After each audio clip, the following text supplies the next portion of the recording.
Pero escuchábamos una canción precisamente, Cristo Rey. Una canción que evoca unos tiempos muy difíciles para la iglesia.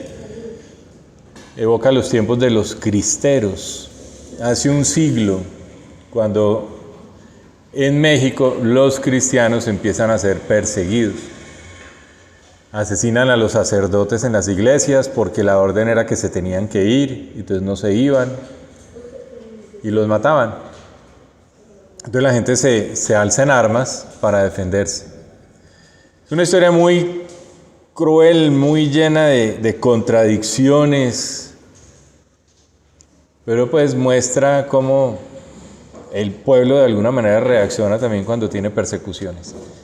Por eso la canción dice que soy tu guerrero, ¿cierto? El Cristo Rey en algún momento, ¿no? Soy tu guerrero, vamos. Bueno, yo no la tomaría como una invitación a la guerra física, violenta, sino pues a este combate espiritual que vivimos a diario. Y ese suceso de México con los cristeros, de Cristo, ¿no? Cristeros. Ellos tenían como un saludo, un grito, era ¡Viva Cristo Rey! Era el que los identificaba. Digamos que el problema también tenía que ver con ese pensamiento liberal, racionalista, que llega al poder y abogando por los derechos de unos, se le olvidan los derechos de otros. Entonces empiezan a restringir los derechos religiosos.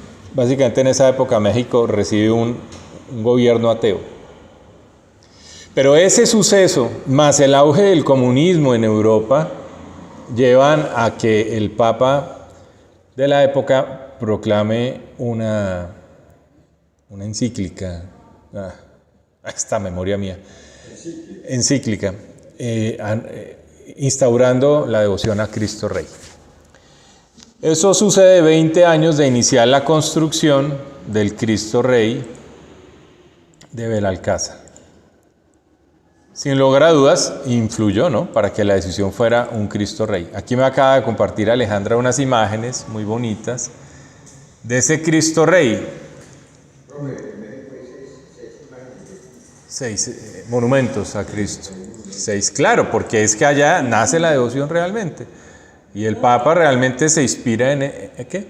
De hecho hay una película que se llama La Cristiada. La Cristiada, hay que verla. Yo la vi el otro día. Previo al inicio de este diplomado, hermanita, yo vi la película y me hizo llorar. Me hizo llorar, es muy duro.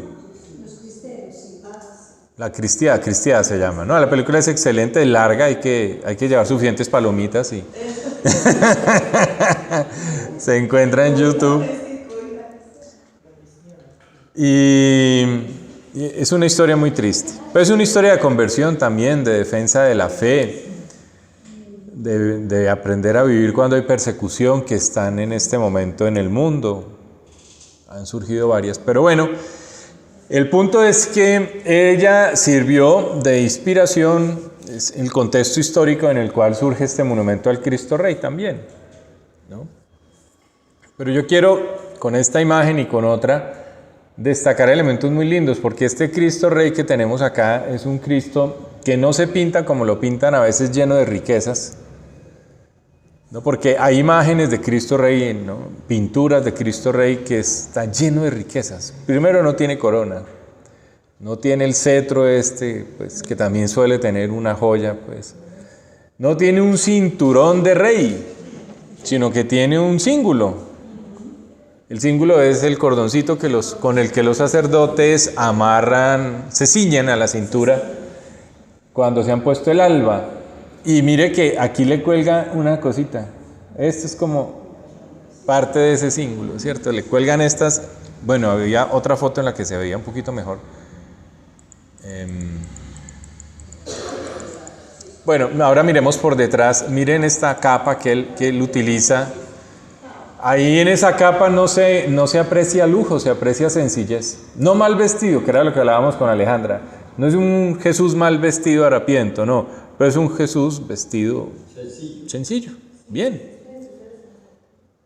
no es una capa de rey. Yo diría que es un poncho paisa, para que me entiendan, ¿cierto? Algo mucho más sencillo. Ese Cristo, para mí, es un Cristo hermoso, lleno de detalles, que en el tiempo se han perdido. Había otra foto, a ver cuál sería la otra. Sí la están viendo ahí, ¿cierto? Están viéndola también en el Meet.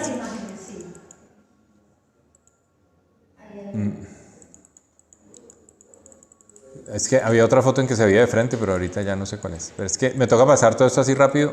Sí, claro. No, va a tocar volver al menú. La mirada del rostro. Creo que era esta otra, que era más de frente. Ah, sí, sí, creo que era esta.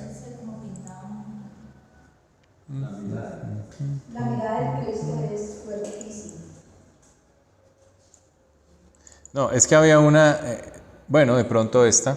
Voy a compartir esta para los del Meet.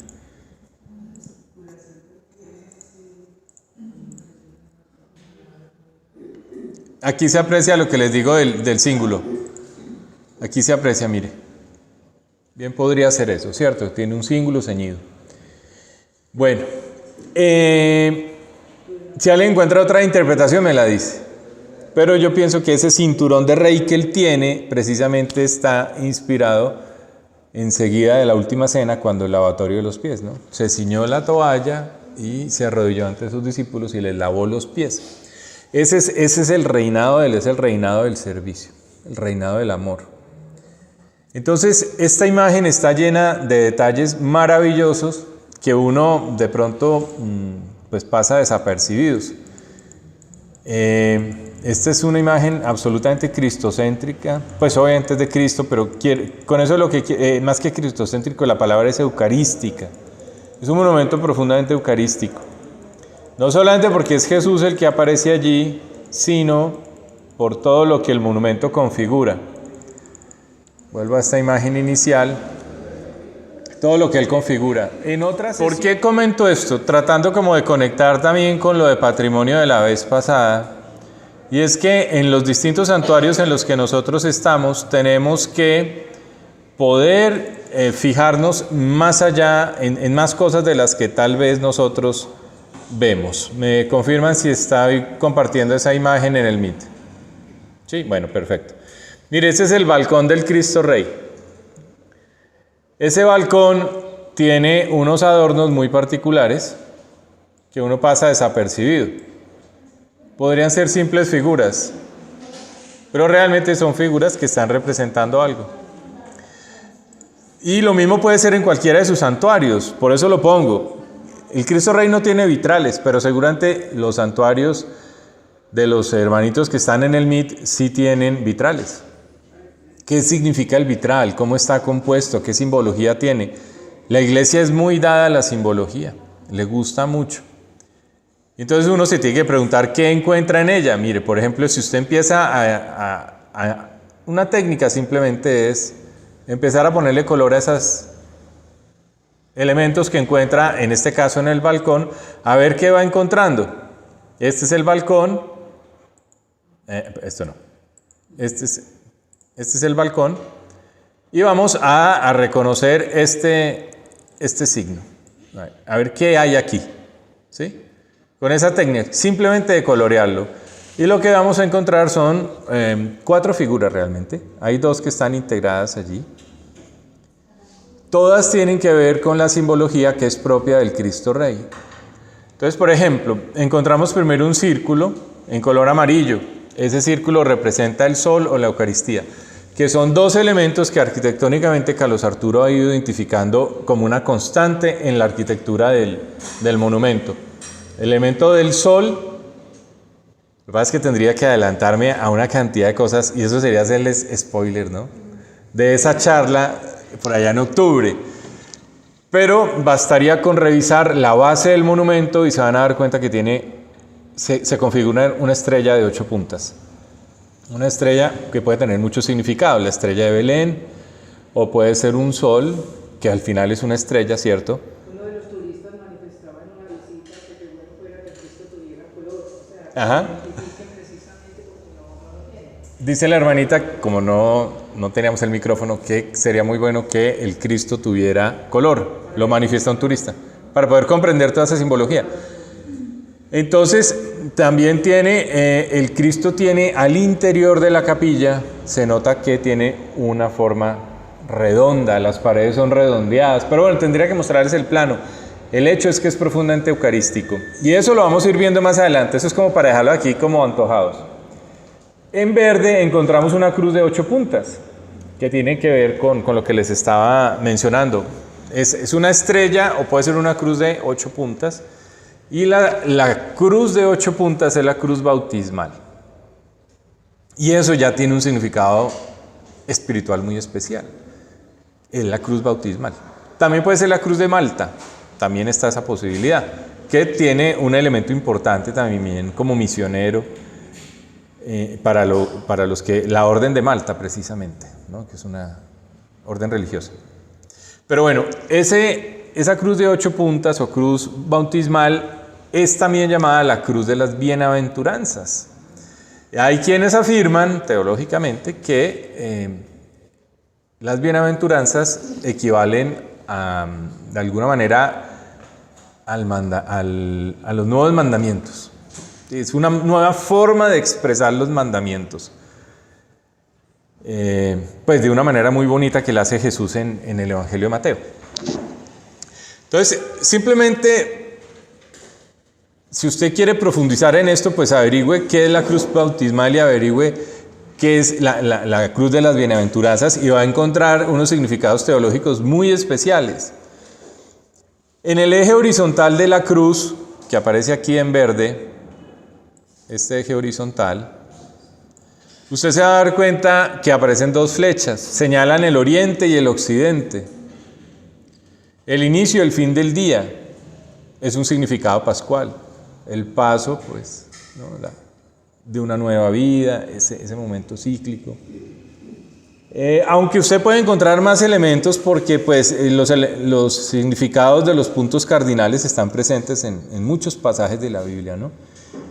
Hace poco meditamos una palabra, creo que fue el viernes pasado, en que al profeta el Señor le revela un escenario donde solo había huesos. No sé si lo recuerdan, solo huesos. Pero empieza a soplar el viento, los 4 vientos empiezan a soplar y estos huesos empiezan a tomar vida, a formar tendones, la carnita, pues en paisa, ¿no es cierto? Y digamos, es precisamente ese soplo del Espíritu que te da vida en el Espíritu, precisamente vida en Dios. Entonces, el tema eran 4 vientos, los 4 puntos cardinales, ¿no? Entonces, de todos lados y hacia todos lados fluye el Espíritu Santo. Bueno, está el bastón del pastor. Fíjense, espera, les quito el anterior. El bastón del pastor está aquí. Algunos dicen que lo que se reconoce es un símbolo papal. No, el bastón del papa es diferente. El bastón pontifical pues es diferente. Aquí lo que tenemos es un bastoncito de pastor. El que usa el pastor clásico ante un rebaño. Y eso era lo que significa, es frente a Jesús, buen pastor. Buen pastor, el que no quiere que ninguna oveja se le pierda y con una que rescate que estaba perdida, hay fiesta en el cielo, ¿cierto? Ahora,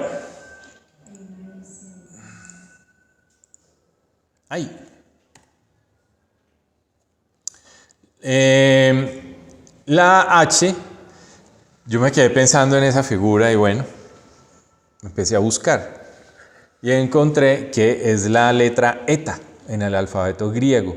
La letra H es una consonante etimológica, es decir, de origen, y no es una letra fonética, no suena.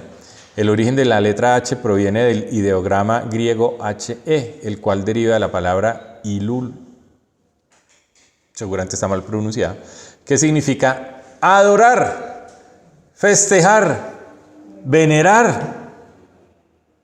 Mire pues lo que significa esa simple letra H en el balcón. Nos está diciendo que el Cristo Rey es un lugar para adorar, para festejar, para venerar.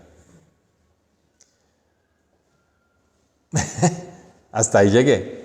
Eso todo lo hizo usted. El Espíritu Santo es mí. Y sabe también, Porque yo los hago en oración, ninfa. profe, sabe también que veo yo ahí una S, y esa S y esa ¿Esta? H, sí, a su izquierda, entre el bastón, la H y el círculo de la Eucaristía, ¿Esta? hay una S, perdón. Ah, sí, Aquí está, pues. Aquí hay una S, una S. Ah, sí. Y ahí está, como los ornamentos de los sacerdotes, en la parte del encaje, está siempre ese símbolo. O sea, la estás viendo. Ay, yo la vi ahí, pero ahora no la veo acá. Hay una S. Ah, aquí. Cuando usted mostró Al la lado imagen así, izquierdo. cuando mostró la imagen así, se ve como Ahí. la de Jesús Eucaristía, sí. ¿Y por qué la S qué? ¿Qué significa la S? Ah, es sacerdote. ¿Y eso qué es? Espera el micrófono. Es que se nos... Si vamos también a un poco más a esa figura, vemos también la cruz donde murió Jesús por nosotros. Y la H significa Hijo de Dios. Esa H también significa Hijo de Dios y significa hostia consagrada, pan vivo que ha bajado del cielo. Entonces esas son también un poco más de significado que le podíamos dar a la cruz y a la H. De la S, padre. La sacerdocio.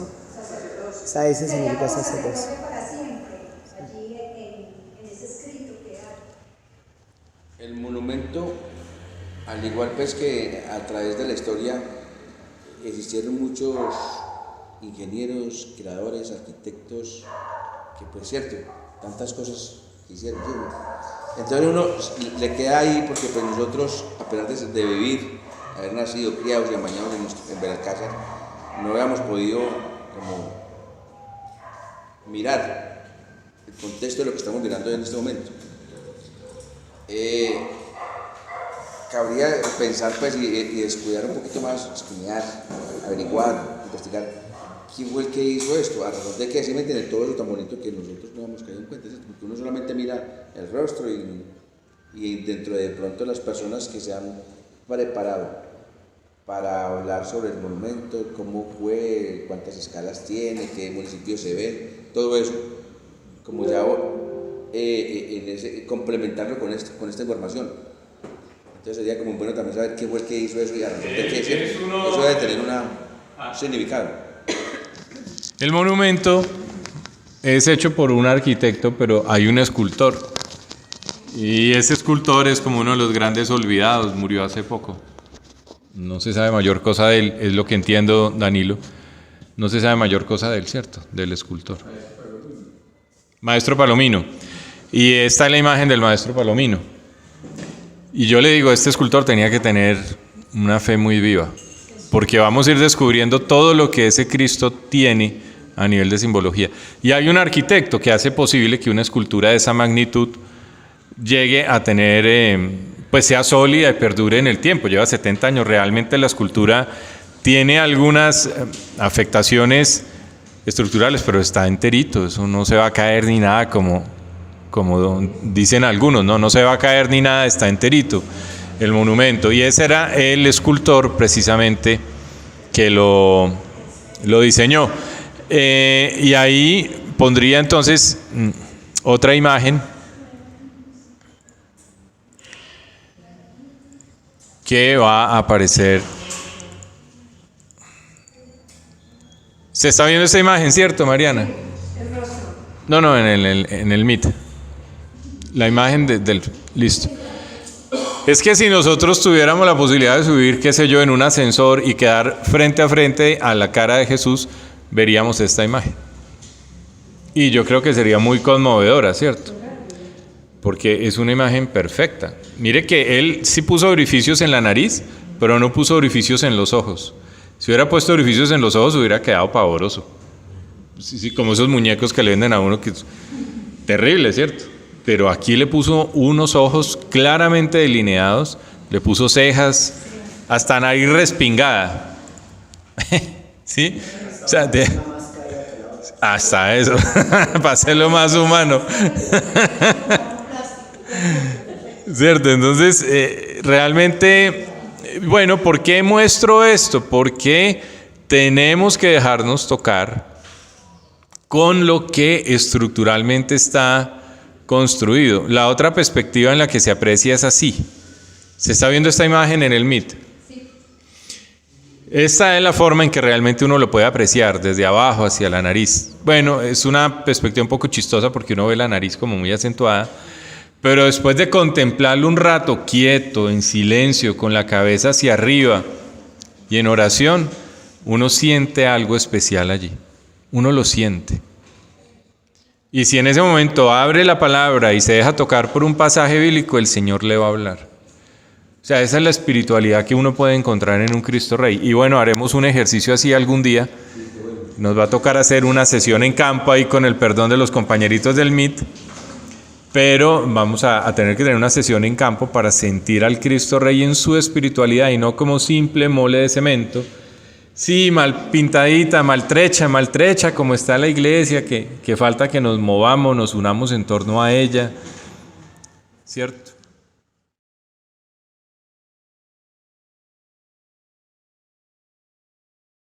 Quisiera en 30 minutos, a ver si duro tanto o si duro menos, poder compartir algo más que tiene el Cristo Rey relacionado con las bienaventuranzas, que está allí en el Cristo Rey. La vez pasada nos sorprendíamos, y es que a mí me llamó mucho la atención cómo se paraban a tomar fotos y todo, era explicando simplemente el monograma que hay en el balcón, ¿no?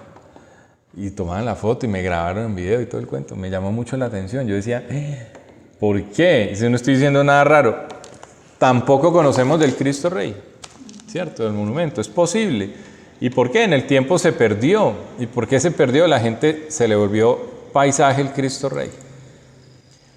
Son hipótesis que yo manejo. No a todos, evidentemente, pero alguno de los que está aquí, no recuerdo quién, me decía que si hay 11.000 habitantes en Belalcázar, solo unos 200 tienen el hábito de ir al menos una vez a la semana al Cristo Rey.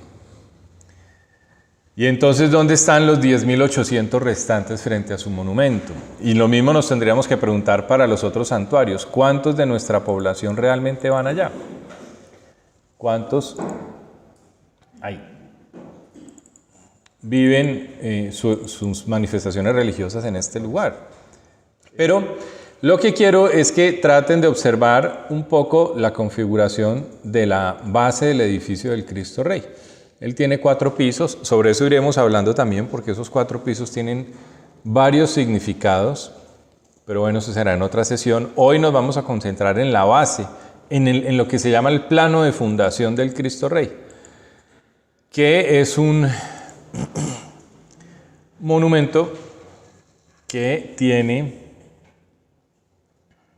Espérense, a ver, escojo la que es. Primer piso. Primer piso. Esta primera imagen la están viendo, ¿cierto? Esta primera imagen es un plano que nos revela cómo es el primer piso del Cristo Rey. Fundamentalmente se dan cuenta que el plano es una cruz. El Cristo Rey tiene, en el edificio del Cristo Rey, es un edificio en forma de cruz. Primer elemento. Y tiene 4 columnas, que son las columnas que van a ir casi hasta arriba, prácticamente, casi hasta los brazos, ¿no? Las columnas son 4. Y tiene 4 accesos, 4 escaleras. Como se dan cuenta, esas 4 escaleras están alineadas con los puntos cardinales.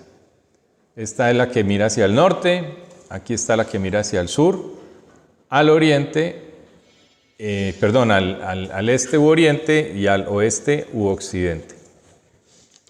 En la foto que les estaba poniendo, espérenme, devuelvo así rápidamente. Esta es la escalera que está mirando hacia el norte. el Cristo Rey mira hacia el norte.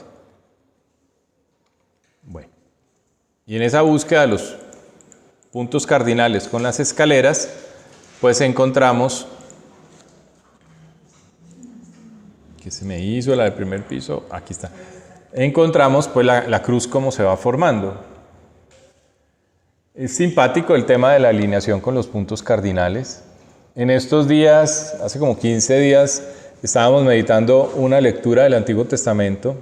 Realmente no recuerdo cuál es el profeta, no recuerdo si es Ezequiel, pero Dios le decía, lo llevó, ¿no? Lo llevó en su visión a un lugar donde había muchos huesos, muchísimos huesos, eran como cadáveres.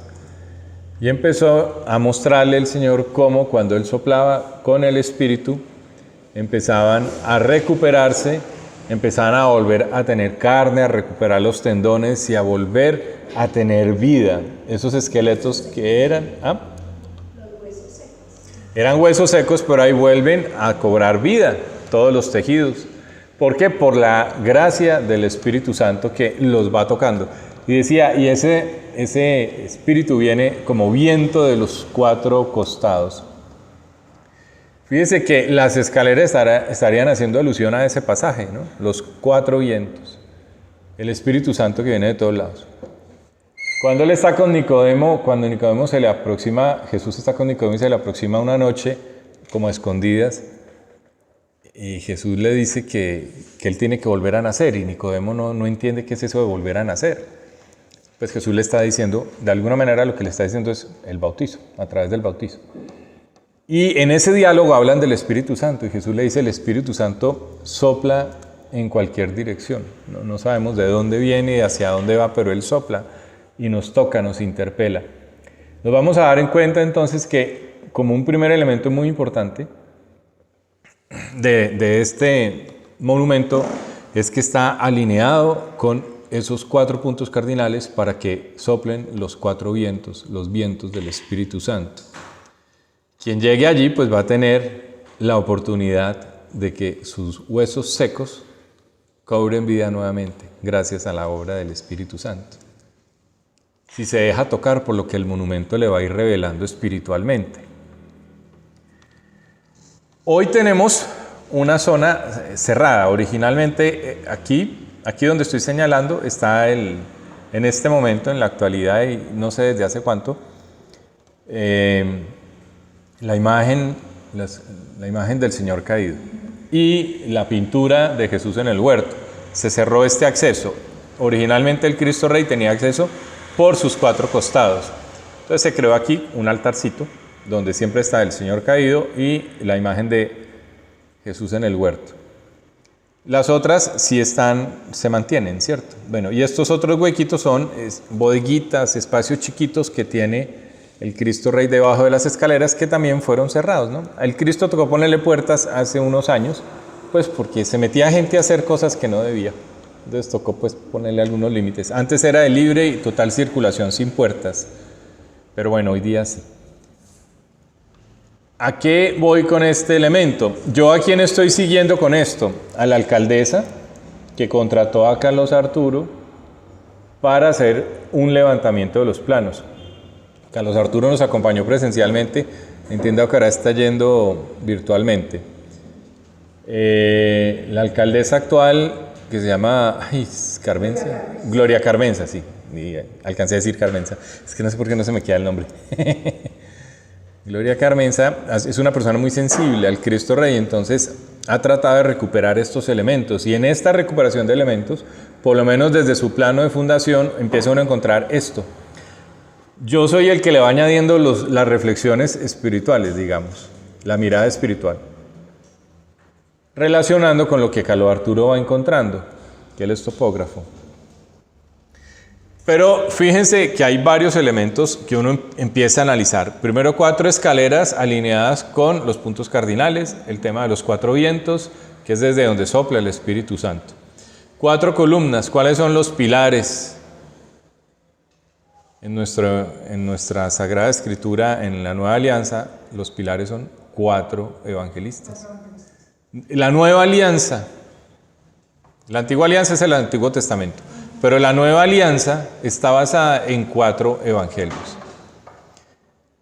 Los 4 evangelistas. Curiosamente, hay 4 columnas. Bueno, hay muchos otros elementos en la espiritualidad cristiana que se refiere al 4, al número 4. Pero por ahora lo dejo con los evangelistas. ¿Quiénes? ¿Por qué con ellos? Porque los evangelistas son los que están dando testimonio de lo que vieron y vivieron con Jesús, compartiendo con Él, viviendo con Él. Por eso son apóstoles, ¿no? Porque son testigos de Jesús, ¿no? De lo que Jesús hizo. Y este es un monumento a Jesús. Entonces, las 4 bases están realzando quienes fueron los testigos de lo que dijeron y vivieron de ese Jesús que se nos presenta monumentalmente. Y que dan pie para la creación de la iglesia, de nuestra iglesia cristiana en la actualidad. Bueno, está la cruz, también tiene 4 partes, pero en este caso pues está haciendo alusión obviamente a la cruz de Jesús, que es la cruz de muerte, pero también en la muerte que dará lugar a la resurrección.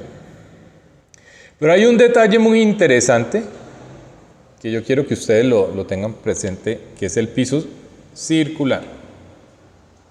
Miren estas paredes circulares.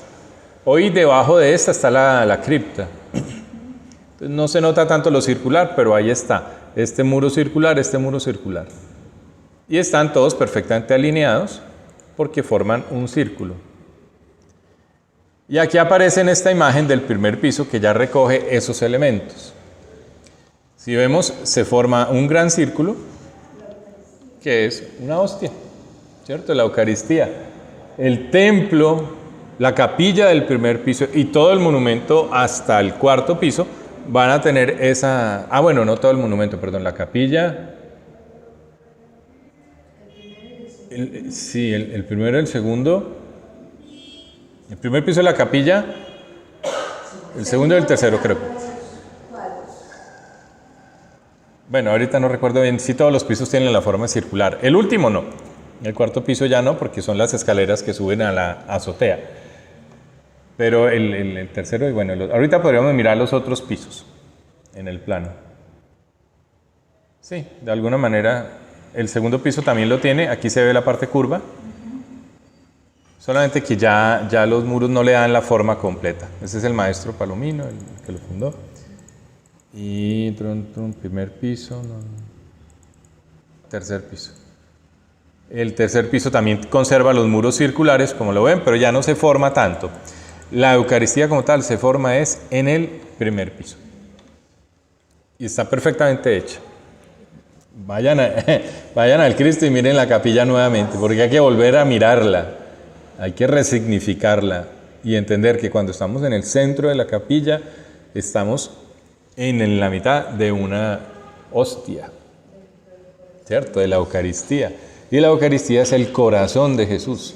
Los milagros eucarísticos que se han documentado ya y en muchos lugares del mundo dan cuenta de lo mismo. La hostia es un pedazo o es el corazón de Jesús, ¿cierto? Pero cuando digo que es un pedazo es porque es el punto en que la lanza entró y lo perforó. Eso está ya demostrado y está analizado que es un corazón. Entonces estábamos mirando la cruz, estábamos reconociendo que al centro tiene una hostia y estábamos reconociendo una estrella de 8 puntas. O también una cruz de 8 puntas, depende cómo la mires, ¿cierto? Sería equivalente. Aquí estamos viendo, esta es la cruz principal, la que se forma en azul, y se forma otra cruz con una X con las escaleras, que están en verde. Entonces, si la cruzas, vas a tener una cruz de 8 puntas, o puedes obtener también el dibujo perfectamente simétrico, muy bien logrado de una estrella. Por eso también la ponemos. Sí, se ven perfectamente las puntas, desde la punta de la escalera, cómo va empatando cada triangulito y formando una estrella. La estrella de Belén. ¿Sí? La estrella de Belén, que es la estrella del nacimiento. La de los Reyes Magos. Y mire, es Cristo Rey. ¿qué hacen los Reyes Magos? Reconocer a Jesús como el Rey, ¿cierto? Como el Rey Mesías. También podemos mirar solamente la cruz que se forma, que era lo que estaba haciendo alusión, y algunos hablan de la cruz de Malta, que tiene también las 8 puntas, solamente que es un poco diferente, o mejor todavía esta que está aquí, que es la cruz bautismal. Esa sí sería tal cual. Mire, al centro encontramos la cruz, que es la base arquitectónica, y en la X, con las escaleras, para formar la cruz bautismal. La cruz bautismal es muy interesante.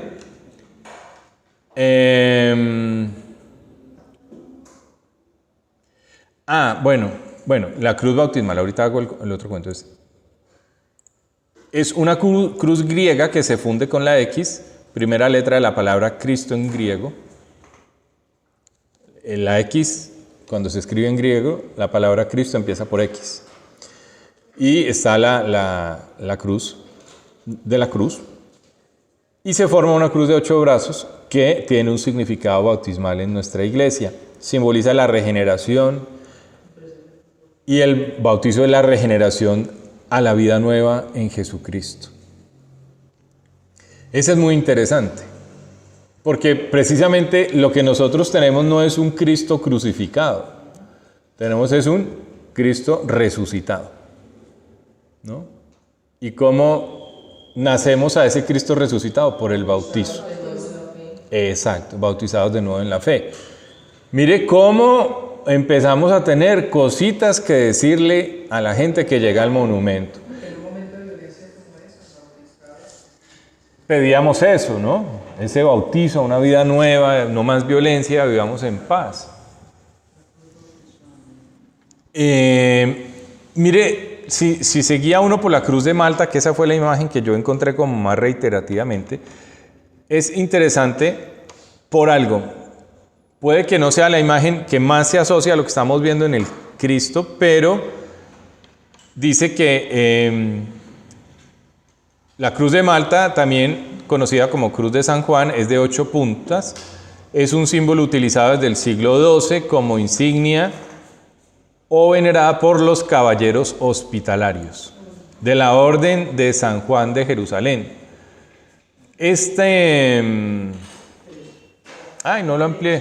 No lo amplié, pero quedó ahí. Pero si ustedes buscan un poquito, era una orden que se encargaba de acoger a los peregrinos que viajaban, de darles hospitalidad, pero también de brindarle apoyo a las personas que necesitaban de la caridad. Pueden buscarlo un poquito más y van a encontrar eso, que le daba alojamiento a los peregrinos.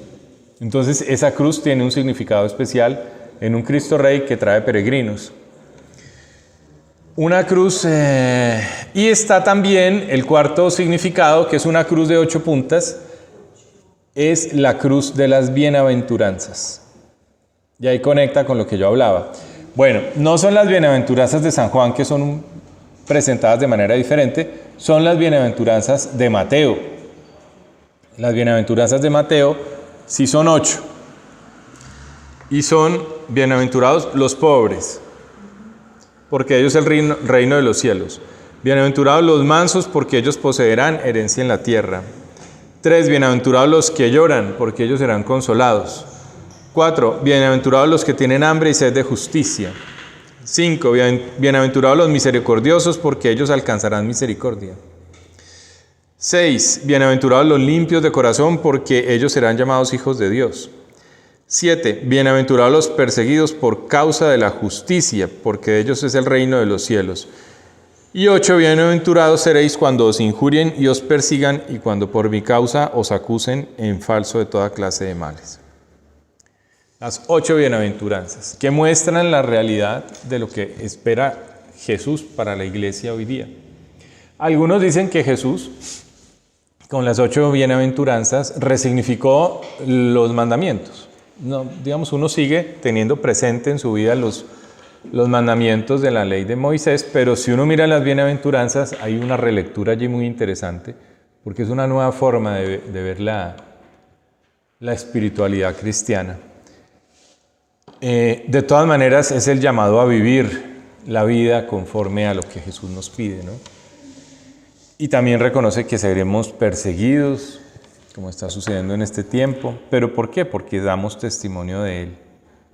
Bienaventurados los limpios de corazón, porque ellos verán a Dios. Entonces, mire, si le llega al monumento una señora en silla de ruedas, pues no la puede subir, ¿cierto?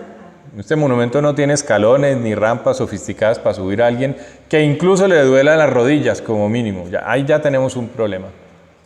Y entonces se pierde ella de la gracia de este monumento. Tenemos ya muchas cosas para contarle. Muchas. Podemos hablar de muchas cosas. Organizando un buen guión. Dice, la fiesta de los tabernáculos, que es una tradición judía, Levítico 23:36, duraba 8 días. La fiesta propiamente dicha duraba 7 días, pero a los 7 fue agregado un octavo. Y por la ley levítica ese día era siempre observado como un día de descanso. Lo que hablábamos en el carro, ¿cierto? Un día de descanso. Fue en el último día de la fiesta de los tabernáculos que Jesús se levantó exclamando, si alguno tiene sed, venga a mí y beba. Este último día, el octavo, era el gran día, pues en él dejaban las tiendas y regresaban a sus casas. Fue probablemente con la idea de la fiesta de los tabernáculos en mente que Pedro sugirió al Señor en el monte de la transfiguración hacer 3 tiendas para Jesús. Luego de la resurrección de Jesús, pasados 8 días, el discípulo Tomás tendrá la oportunidad de conocer a su Dios y Señor. Y la iglesia nace pero ya no son 8, son 7, ¿no? El domingo. Bueno, listo. Hay más elementos. El 8 es un número muy significativo y podemos hablar muchas cositas en un recorrido alrededor del monumento simplemente y dentro de la capilla. Podemos revelar muchos elementos de este primer piso, interno y externo del monumento. O sea, uno puede presentarle a la persona el monumento sin siquiera hablarle de la historia del mismo. No se trata de que no lo hablemos, pero en este momento uno, por ejemplo, no tendría que hablarle de la historia, sino recibirlo con un contexto de espiritualidad.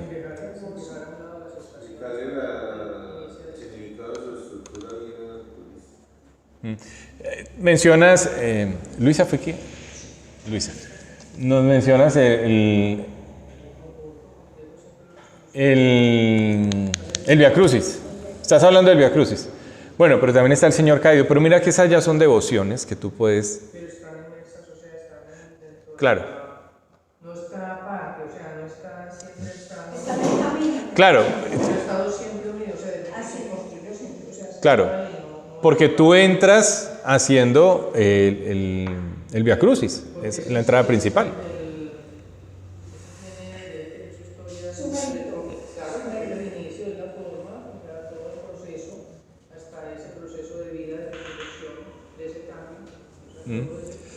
Claro, no hay resurrección sin cruz. Decía San Francisco de Asís, no hay resurrección sin cruz. Y eso lo decía él cuando ya estaba sintiendo que la enfermedad lo estaba agobiando tanto. Llegaba el hermano que siempre estaba al lado de él y le decía, ¿estás sintiendo dolores? Recuerda los dolores de Jesús en la cruz. Y se paraba ahí mismo San Francisco y decía, no hay resurrección sin cruz. Claro, no, pues de hecho el monumento está en un monte.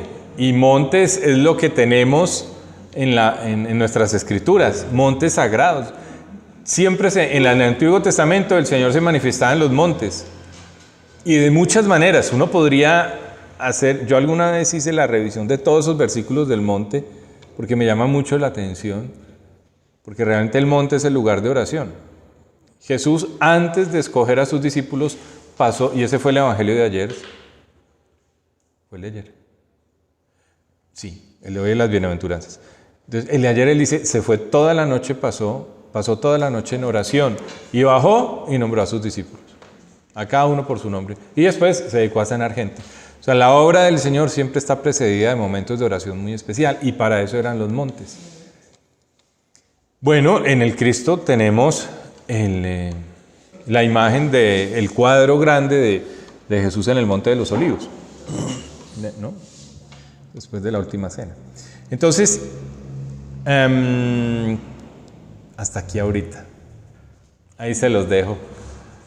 Ahí se los dejo, porque tenemos que pensar cómo acogemos a nuestro peregrino en el primer nivel.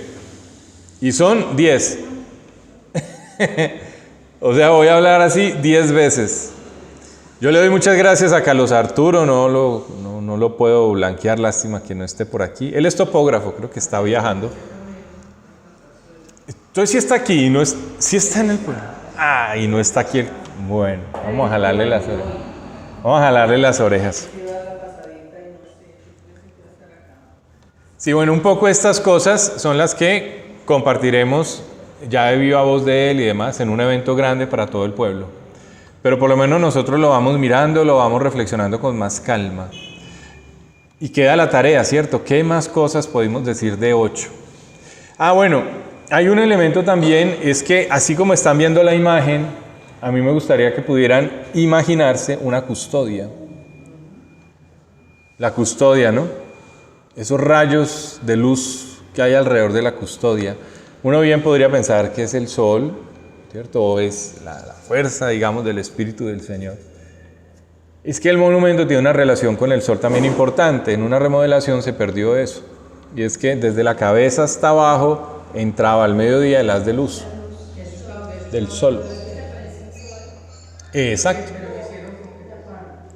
Sí, yo no sé por qué lo habrán tapado, no conozco la razón, pero lo que yo diría al respecto es que,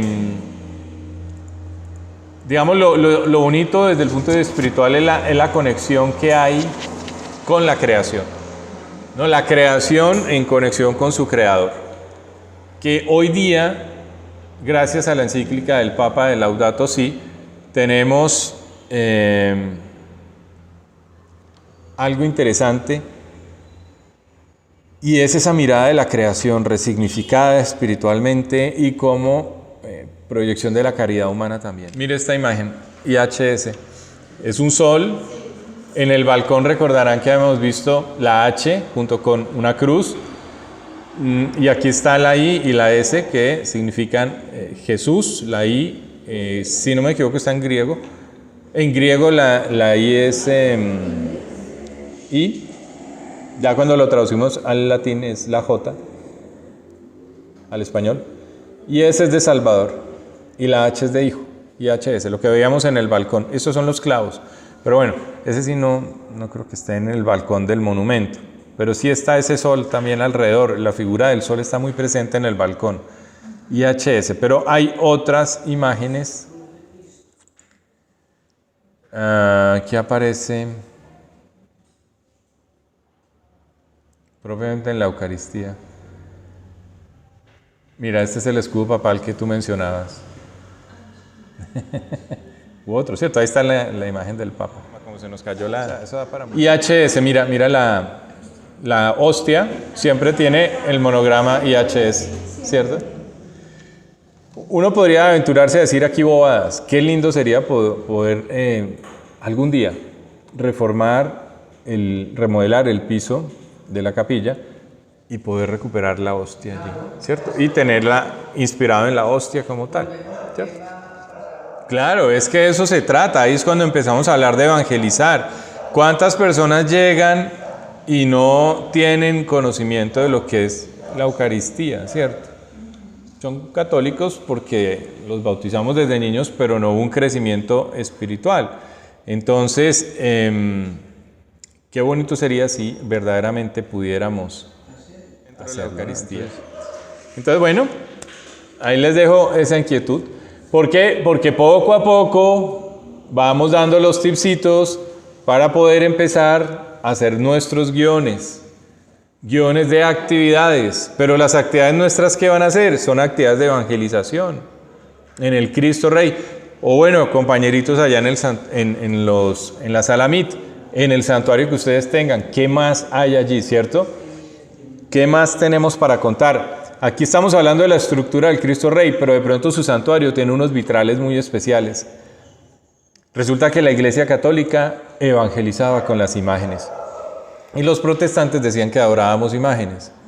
No, todo lo contrario, los vitrales representan pasajes de la Biblia o representan momentos místicos especiales vividos por los santos, en fin. Entonces nosotros evangelizamos con las imágenes.